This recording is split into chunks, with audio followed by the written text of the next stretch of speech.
할렐루야. 사랑하는 대강의 가족 여러분, 오늘 하루도 하나님의 말씀과 동행하는 삶이 되길 소망합니다. 오늘 함께 나눌 하나님의 말씀은 다니엘 7장 1절에서 5절 말씀입니다. 바벨론 벨사살 왕 원년에 다니엘이 그의 침상에서 꿈을 꾸며 머릿속으로 환상을 받고 그 꿈을 기록하여 그 일의 대략을 진술하니라. 다니엘이 진술하여 이르되 내가 밤에 환상을 보았는데 하늘에 네 바람 큰 바다로 몰려 불더니 큰 짐승 넷이 바다에서 나왔는데 그 모양이 각각 다르더라. 첫째는 사자와 같은데 독수리의 날개가 있더니 내가 보는 중에 그 날개가 뽑혔고 또 땅에서 들려서 사람처럼 두 발로 서게 함을 받았으며 또 사람의 마음을 받았더라. 또 보니 다른 짐승 곧 둘째는 곰과 같은데 그것이 몸 한쪽을 들었고 그 입의 이 사이에는 새 갈빗대가 물렸는데 그것에게 말하는 자들이 있어 이르기를 일어나서 많은 고기를 먹으라 하였더라. 아멘. 오늘 본장에는 다니엘이 꿈을 통해 본 네 짐승에 대한 묵시에 대해 기록하고 있습니다. 그런데 1절에 보면 바벨론 벨사살 왕 원년에라고 했습니다. 이것은 다니엘서는 연대순으로 기록되지 않았다는 것을 알 수 있습니다. 다니엘이 네 짐승의 묵시를 받은 것은 6장에 나오는 사자굴 사건보다 약 11년 전인 바벨론 제국의 마지막 왕 벨사살 원년에 있었던 일입니다. 벨사살 왕 원년 어느 날 다니엘이 심상치 않은 꿈을 꾸게 됩니다. 이 3절을 보니 하늘에 네 바람이 큰 바다로 몰려 불더니 큰 짐승 넷이 바다에서 나왔는데 그 모양이 각각 다르더라 그랬습니다. 성경에서 바다는 세상을 상징하는 경우가 많은데 본문의 바다도 세상을 의미합니다. 그리고 짐승은 이방 나라를 상징합니다. 큰 짐승 넷이 바다에서 나왔다. 큰 짐승, 즉 짐승이 아주 컸다는 것은 거대한 네 나라가 등장하여 권세를 잡고 세상을 뒤흔들 것을 보여주고 있습니다.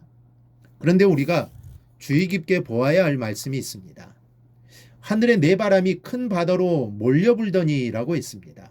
하늘의 네 바람은 하나님께서 세상 나라들을 관리하고 주관하도록 임명하신 하늘의 권세와 권능을 상징합니다. 즉 하나님의 권능이 큰 바다로 몰려불었다라는 것은 세상을 뒤흔드는 대제국의 흥망성쇠를 하나님이 주관하신다는 뜻입니다. 바다가 큰 파도를 만들며 요동치듯 세상은 잠시도 시끄럽지 않을 때가 없습니다. 힘있는 국가들이 세계를 들었다 놓았다 합니다. 그러나 분명히 알아야 할 것이 있습니다. 그 어떤 군사대국도 그 어떤 힘이 있는 나라도 하나님의 주권 안에서 벗어나지 못한다는 사실을 잊어서는 안 됩니다. 지금도 하나님의 바람이 이 세상 전체를 주관하고 있는 줄 믿습니다.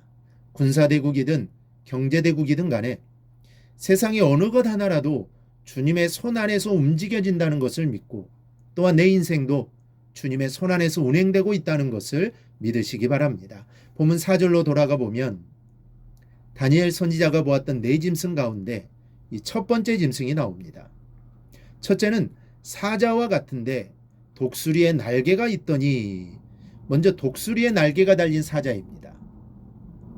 이 짐승은 느부갓네살이 꿈에서 본 신상의 정금으로 된 머리에 해당되는 바벨론 제국을 가리킵니다.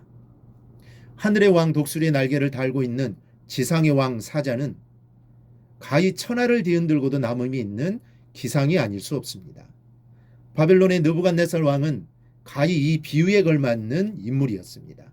그는 날개를 단 사자처럼 용맹스럽고 위협적인 존재였으며 주변 국가들을 무수히 정복한 제왕이었습니다. 비르스 니무롯에 있는 한 신전의 입구를 비롯하여 바벨론의 여러 유적지에서 발견된 조각이 있습니다. 그것은 바로 독수리의 날개를 단 사자의 형상입니다. 이 형상은 위대한 바벨론 제국을 상징하는 동물임이 입증되었습니다. 그러나 그 날개가 뽑혔다고 했습니다. 날개가 뽑혔더니 그 사자는 평범한 사람처럼 변했습니다. 이는 느부갓네살이 죽은 뒤 위대한 바벨론 제국도 평범한 여느 국가처럼 될 것을 보여줍니다. 즉 모든 나라의 흥망성쇠는 하나님의 손에 달려있는 것입니다. 우리의 인생도 그렇습니다.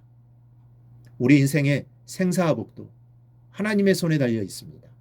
이 사실을 인정하는 자가 하나님의 은혜를 입게 되고 하나님과 동행하는 삶을 살게 될 것입니다.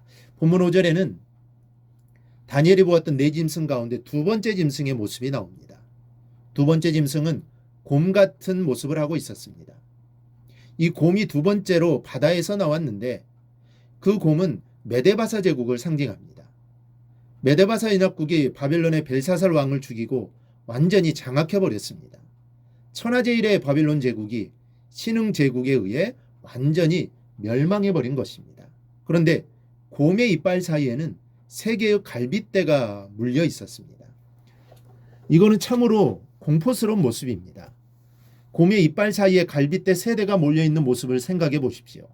이것은 갈빗대 하나로 만족하지 않고 세 개의 갈빗대를 한꺼번에 닥치는 대로 먹어치우는 모습입니다. 이는 메데바사 제국이 거침없이 주변국을 점령해 나가는 것을 의미합니다. 메데바사 제국은 항상 100만 명 이상의 군대를 소유했다고 합니다. 그들이 정복한 민족과 영토의 크기는 역사상 어떤 나라도 비교되죠 뒤지지 않았습니다. 그런데 우리는 아주 중요한 대목을 만나게 됩니다. 이런 모든 일들이 하나님의 손에서 이루어졌다는 것입니다. 5절 하반절에 그것에게 말하는 자들이 있어 이르기를 일어나서 많은 고기를 먹으라 하는 것 소리가 들립니다. 곰의 이빨 사이에 세 개의 갈빗대가 들어있는 것으로 보아서 많이 먹은 상태임에도 불구하고 거기에다 많은 고기를 먹으라 하는 음성이 들렸다는 겁니다. 이 음성은 하나님께서 메데바사 제국에게 주변의 수많은 나라를 점령하고도 하도록 명령하셨고 허락하셨다는 것을 보여줍니다. 이스라엘을 바벨론이 멸망시킨 것도 하나님의 손에서 진행된 것이요. 바벨론이 바사 제국의 멸망을 당한 것도 하나님의 손에서 진행된 것입니다.